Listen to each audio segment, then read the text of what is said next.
Hi Mark, lovely to meet up with you on the range again the other day and do some further work on your game.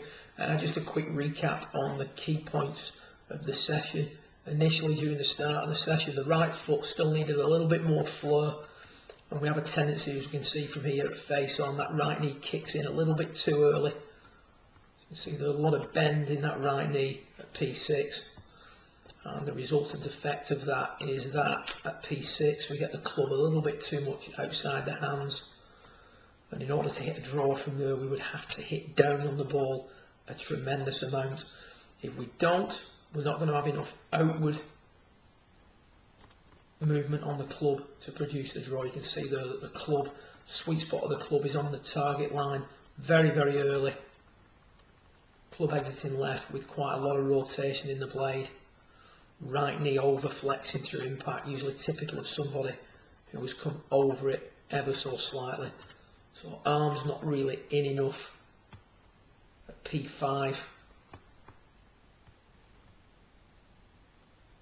We would like to see them in maybe 15, 20 degrees if we're going to get a nice draw, so somewhere around about that red line there, which would be slightly out of where they were at P3. So P3 about 30 to 40 in, P5 about 15 in. You can see there that the arms are a little bit too much out in front of us and the shaft just a touch too high to hit a draw. So a couple of things we've talked about is, first of all, want a little bit more linear movement in the swing, and the way we're going to achieve that is to work on this left knee. We want the left knee to move out in front during the downswing. So the first move from the top, leave the arms where they are, get the left knee working forward. Really emphasise that.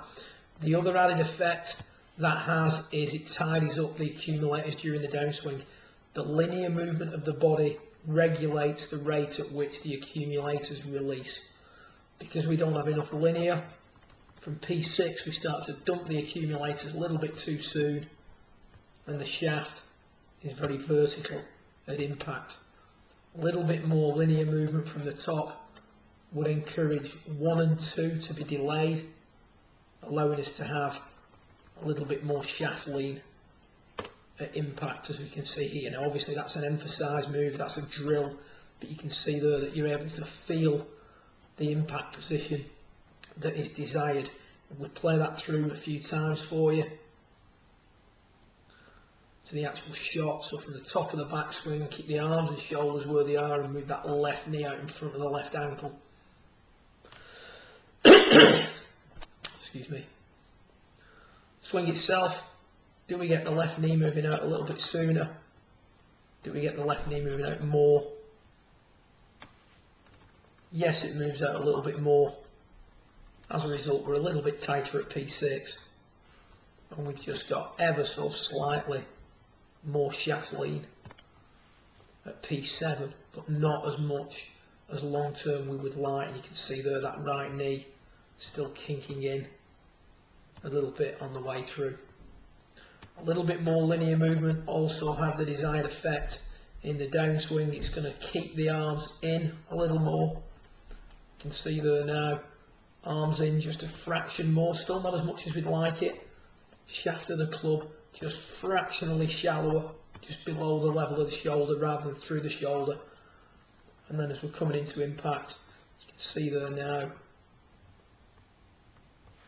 that the shaft of the club head is just fractionally more on the plane. You can see the gap between the club head and hand plane is less substantial.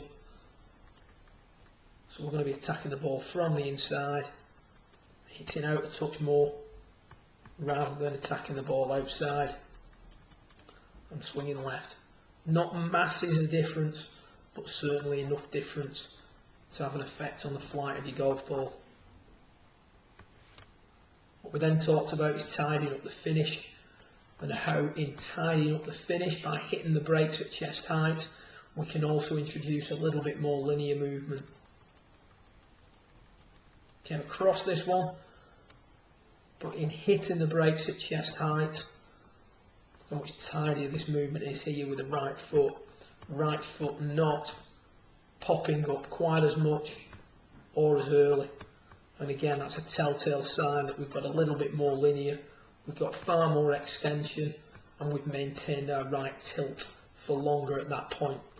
What we've also done here is control the rate of closure on the club face. Look at the club face rotation here as opposed to here.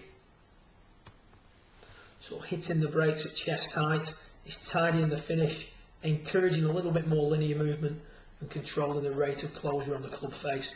So we've got to introduce more linear, we've got to improve P7 a little bit as well, and also introduce that tidier finish. That tidier finish, that hitting the brakes drill, is a really important one for you, Mark. If you can soften up that club face and the club face comes in pointing less to the left, a little bit more to the right, then we can start to learn to hit out at the ball in a more appropriate manner. Great working with you, good luck, hope you enjoyed the videos that I've let you have, and look forward to working with you again in the coming weeks. Well done.